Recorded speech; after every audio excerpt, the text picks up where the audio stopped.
हथ ने, किसी सेंटर वाले वाल नहीं देखना। इन्हां वाल क्यों वेखदे हां असीं? क्यों असीं आपदा ना मुकद्दर इन्हां दे हथ दईए? हैं जी, ये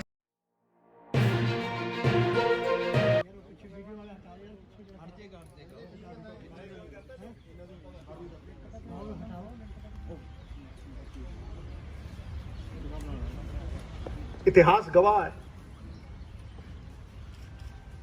कि ऐसे बड़े मौके आए कि सूबा सरकारां ने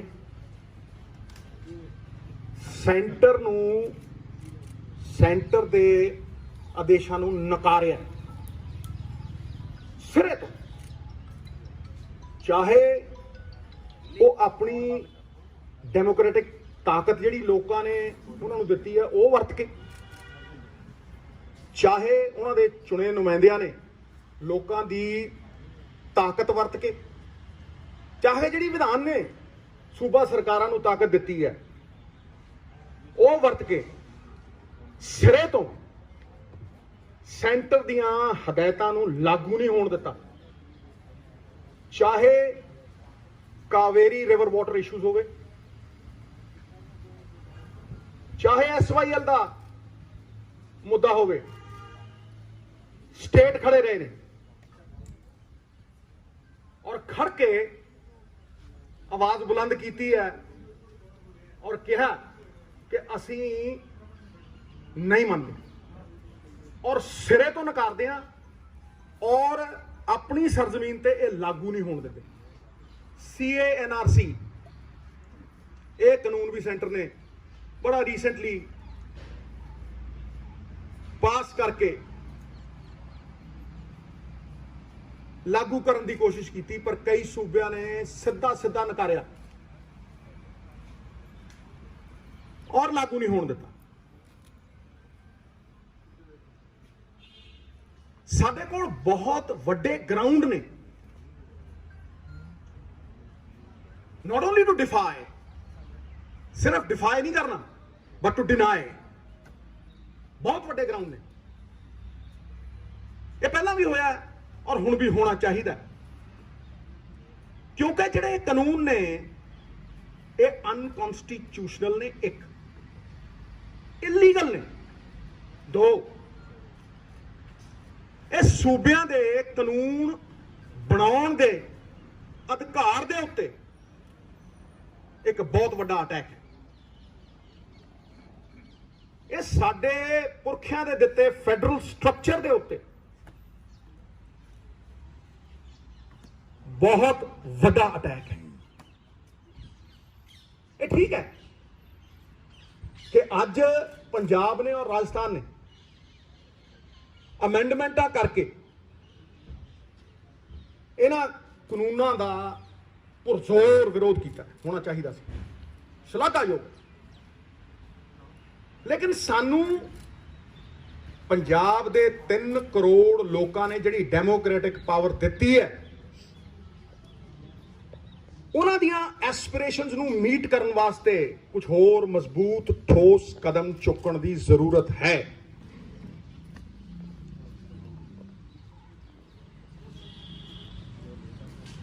क्योंकि अगर मैं ये देखदा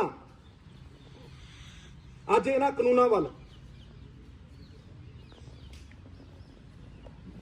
तो मैं उस हदायत नूं भी देखदा जिहड़ी तारीख ने और इतिहास ने साडे गुरुआं ने, पीरां ने, पैगंबरां ने सानू दित्ती। तारीख ने सदा ही सिख कौम को दिया है ये पैगाम कि हक मांगना तौहीन है, हक छीन लिया जाए। ये हक खोना पैना, क्योंकि कोई भी चीज गैर कानूनी है और मैं थोनू अज पूरी तरह प्रूव करूंगा कि किस तरह ये तिन्ने काले कानून सूबे के अधिकारां नूं खोंदे है। Unconstitutional, they impinge and impede on the spirit of the constitution. Unconstitutional ने ये तिन्ने काले कानून पंजाब नूं नीलाम, जमीनां नीलाम, ਔਰ ਪੰਜਾਬ ਨੂੰ ਗੁਲਾਮ ਬਣਾਉਣ ਦਾ ਪ੍ਰयास ਹੈ, ਜਿਹੜਾ ਕਿ ਕੋਈ ਪੰਜਾਬੀ स्वीकार नहीं कर रहा। ਉਹਦਾ ਇੱਕ ਪ੍ਰਮਾਣ ਹੈ ਕਿ 2 ਕਰੋੜ ਪੰਜਾਬੀ ਬਾਹਰ ਤੇ 3 ਕਰੋੜ ਇੱਥੇ ਪਾਰਟੀਆਂ ਤੋਂ ਉੱਤੇ ਉੱਠ ਕੇ ਹਰੇਕ ਇਸ ਗੱਲ ਦੇ ਉੱਤੇ ਖੜਾ ਹੈ ਕਿ ਇਹਨਾਂ ਨੂੰ ਲਾਗੂ ਨਹੀਂ ਹੋਣ ਦੇਣਾ, ਇਹਨਾਂ ਨੂੰ ਇੰਪਲੀਮੈਂਟ ਨਹੀਂ ਹੋਣ ਦੇਣਾ। ਇਤਿਹਾਸ ਦੁਹਰਾ ਰਿਹਾ। ਹੁਣ ਮੈਂ ਤੁਹਾਨੂੰ ਇਹ ਦੱਸ ਦਿੰਨਾ ਕਿ how are these 3 farm laws unconstitutional and illegal. It's very clear. सब तो पहली चीज कि इन्हां फार्म लॉज का जिहड़ा मेन सबजैक्ट है वो एग्रीकल्चर ते market. 7th schedule of the Constitution clearly says this lies in the domain of the state governments. इस स्टेटां दा अधिकृत एरिया है। 7th शेड्यूल कॉन्स्टिट्यूशन दी बड़ी क्लियरली कहती है।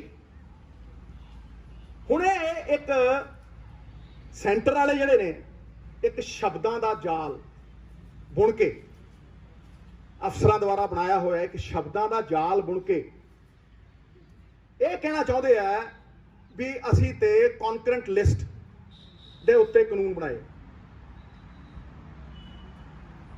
वो ट्रेड एरिया पाता। यह कहने की कोशिश की है भी ट्रेड एंड कॉमर्स के अधीन आते हैं, जिथे के बड़ा क्लीयर है, एब्सोल्यूटली क्लीयर है कि centre of the authority food items के उत्ते यूज करके साडी एग्रीकल्चर प्रोड्यूस भी हथियाना चाहता। फूड आइटम्स और एग्रीकल्चर प्रोड्यूस ये 2 बिल्कुल अड एंटिटीज ने, दे आर सेपरेट एंटिटीज। कणक एग्रीकल्चर प्रोड्यूस है, मैदा फूड आइटम है, बहुत ही डिस्टिंक्ट फर्क है। सरों एग्रीकल्चर प्रोड्यूस है, सरों का तेल फूड आइटम है। ये डीमार्केट करने वाली गल्लां ने जिन्हां दी आड़ दे विच शब्द जाल बुण के ये जंजीरां च जकड़ रहे सन। जंजीरां चाहे सोने दियां होण, चाहे लोहे दियां होण, चाहे कानूनां दियां होण, ये बंदे नूं गुलाम बनाउंदियां ने, सूबियां नूं गुलाम बनाउंदियां ने, फैडरल स्ट्रक्चर नूं खत्म करदियां ने। टुट जावणगीਆਂ जंजीरां, ताले खुल जाणगे। ਜਿਹੜੇ पंजाब दी आज़ादी नाल टकराउणगे कक्खां वांग रुल जाणगे। पहला नहीं कदे जंग हारी फार्मरां ने, हुण भी नहीं हार। अगे चलते हैं आपां। मैं तुहानूं उदाहरण दिना, एग्जाम्पल दिना। Farmers produce trade and commerce promotion facilitation act द्वारा ये कानून किस तरह कंप्लीटली इलीगल है। सेंटर की सरकार नूं कोई अधिकार नहीं स्टेट की जिहड़ी इंट्रा स्टेट प्रोड्यूस हुंदी है उहदी सेल परचेज दे उत्ते सैस लाउण दी, लेवी लाउण दी, किसी भी तरीके का फी लाउण दी।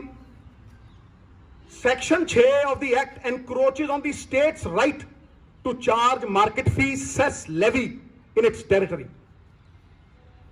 which again is in the competence of the states. ये स्टेटां दे अधिकार ने। ये पिछले दरवाजे तो एंट्रियां करते हैं शब्द जाल बुन के। तुसीं कॉन्करेंट लिस्ट दी भी जे 33 देखोगे, एंट्री 33 वो इन्हां नूं सिर्फ ट्रेड एंड कॉमर्स के अधीन कानून बनाने का अधिकार दिंदी है, पर किसी स्टेट दे एग्रीकल्चर प्रोड्यूस